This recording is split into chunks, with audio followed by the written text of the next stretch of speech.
देखो कवि जो होते हैं, कवि बहुत संवेदनशील होते हैं। इतने कोई उसे ठीक से नहीं सुने तो बुरा लगता है कि यार मुझे आज ठीक से नहीं सुना किसी ने, अच्छा नहीं लगता। इसलिए कवियों को ठीक से सुनना चाहिए। अच्छा ठीक से नहीं सुने, साथ में उसे हूट कर दे तो भाई साहब उसे मतलब उसके दिल पे असर पड़ सकता। भैया बोलो मत।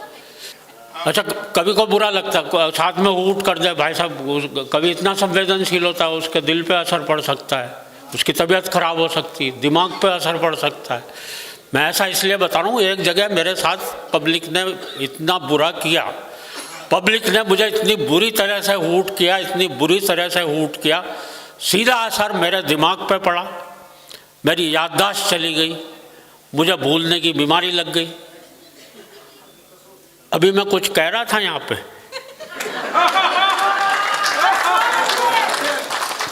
बहुत ही अच्छे भैया। जब मुझे भूलने की बीमारी लगी तब मैंने एक कविता लिखी, एक शुद्ध हास्य रस की कविता है। कविता के माध्यम से कुछ कहना भी चाहता हूँ। एक बार तालियां बजाकर मन देंगे।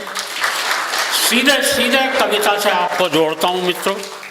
बहुत कम लोग होंगे जो अपनी हास्य कविताओं से लोगों को हंसा पाते हैं, लेकिन मेरी कोशिश हमेशा रही है कि मैं अपनी कविताओं से लोगों को हंसा सकूं। एक बार तालियां बजाकर दोबारा मन दे।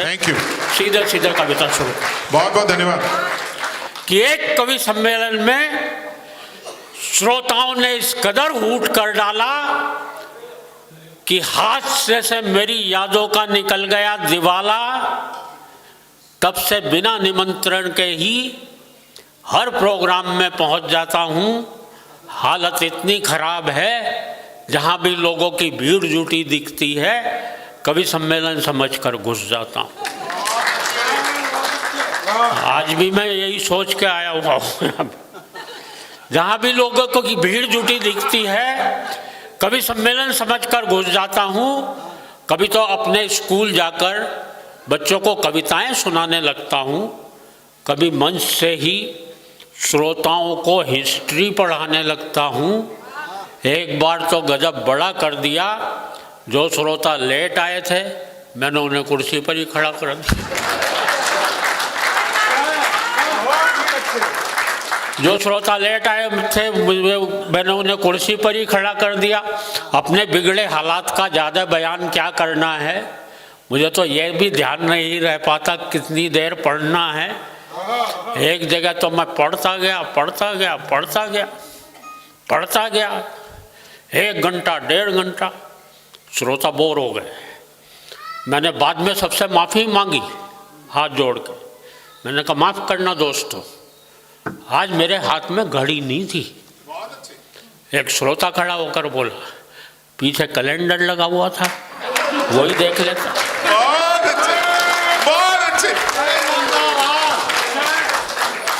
मुझे ये भी ध्यान नहीं रह पाता कितनी देर पढ़ना है। बात हो गई है काबिले गौर की, मुझे ये भी ध्यान नहीं रह पाता अपनी ही पढ़ रहा हूँ या किसी और की। पूरे दिमाग में हेरा फेरी है कि जब कोई और पढ़ता है और जमता है, तब लगता है यार ये कविता तो मेरी है। बता रहा हूँ इस मंच से जितनी अच्छी कविताएं होंगी सब मेरी। अच्छा एक जगह मैंने जेब से कागज निकाल कर पढ़ना शुरू कर दिया। 5 किलो आटा, आधा किलो नमक टाटा, 6 लाइफ बॉय, 250 ग्राम चाय। एक श्रोता खड़ा हो गया करके हाय, बोले हद हो गई है, डिसिप्लिन के अनुशासन की कविता सुना रहे हो या लिस्ट अपने घर के राशन की। अब अगली पंक्ति में आप सबकी तालियां उठनी चाहिए। दूसरा श्रोता बोला यही सुनाए जाओ, वाह वाह, इरशाद इरशाद, घर पर और क्या क्या ले जाना हम सब भी कर लेंगे यार। वैसे मियाँ आप किस फरेब में हैं, ऐसी एक एक कविता तो हम सबकी जेब में है। घर वाले भी मुझसे कुछ नहीं कहते, क्योंकि मैंने एक दिन अपनी पत्नी से पूछ लिया था ये घर में महेंद्र अजनबी कौन है। जिसके रोज रोज फोन आते रहते हैं।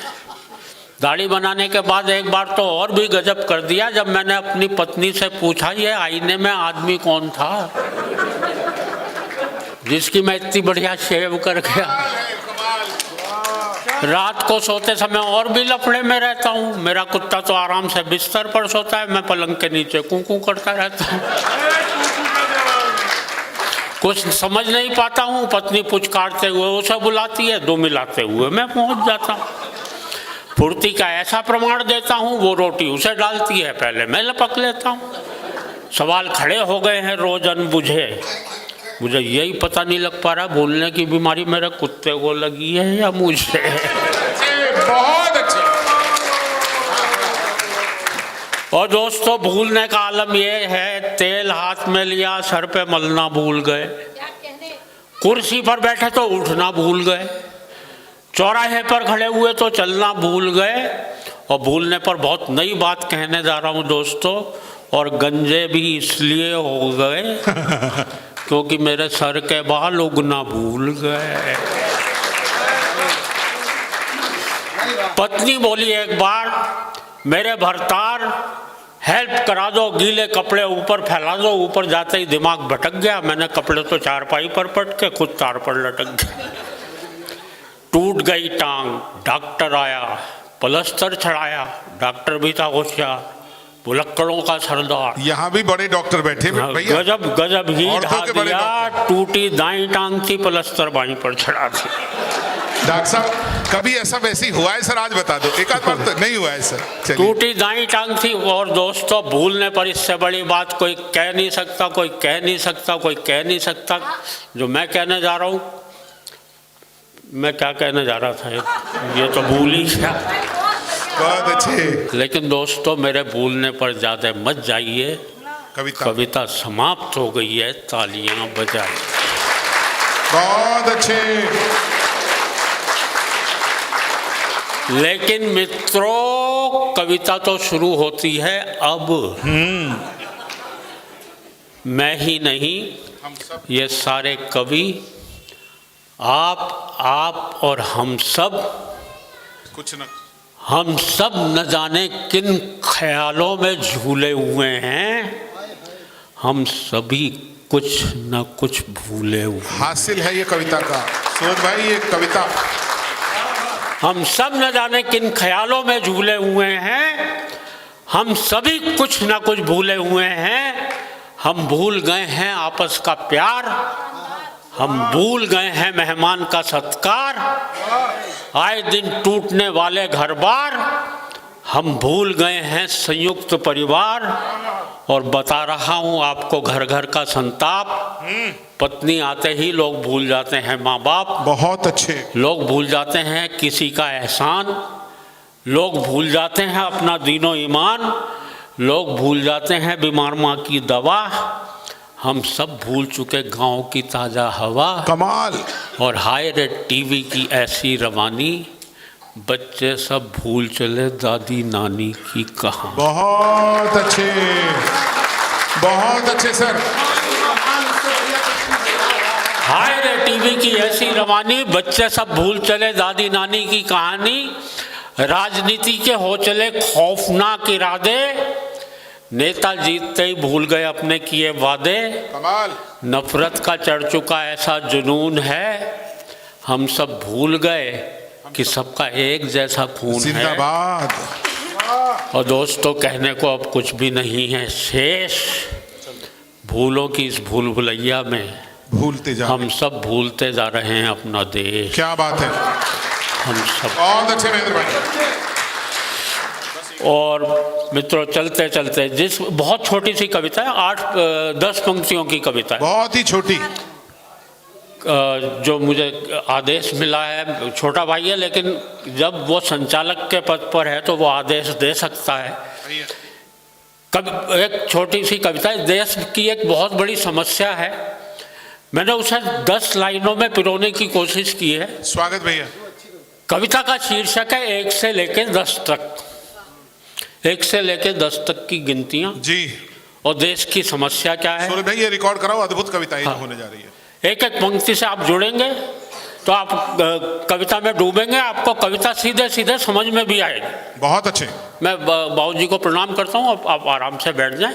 हाँ, 1 से लेके 10 तक एक बार तालियां बजाकर थोड़ा सा कमाल कविता। मुझे भरे भरे शहर के शब्द पकड़ना। भरे भरे शहर के सुनसान चौराहे पर, भरे भरे शहर के सुनसान चौराहे पर खड़े थे आदमी 3, 1, 2 और 3।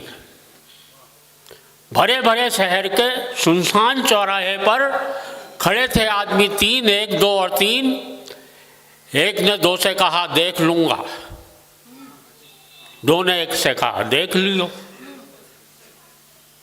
3 उन दोनों को देख रहा था। ये कमाल है।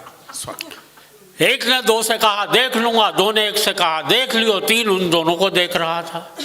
उसने तुरंत 4 से जाकर कहा भाई 4 मेरे दोस्त, मेरे यार।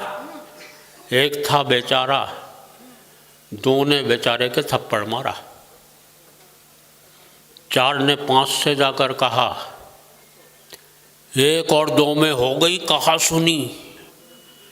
दोनों ने एक दूसरे की कमर बड़ी तबीयत से धुनी। 5 ने 6 से जाकर कहा, 1 ने 2 के चाकू मारा। 6 ने 7 से जाकर कहा, 1 ने 2 के गोली मारी। 7 ने 8 से जाकर कहा, 1 ने 2 के गोली मारी। 2 ने 1 के गोली मारी। वहाँ खड़े 3, 4, 5, 6 घायल हो गए।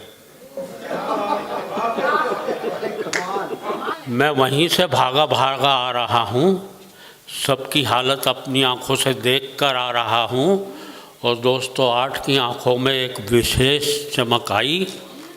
उसने 9 से सिर्फ इतना कहा, 1 हिंदू था, ये है कविता।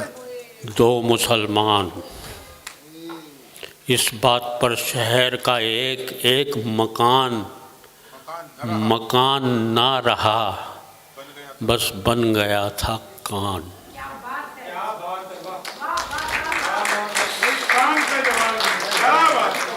नौ ने 10 को देखा और देखते ही देखते आदमी नंगा हो गया। शहर भर में सांप्रदायिक दंगा हो गया। शहर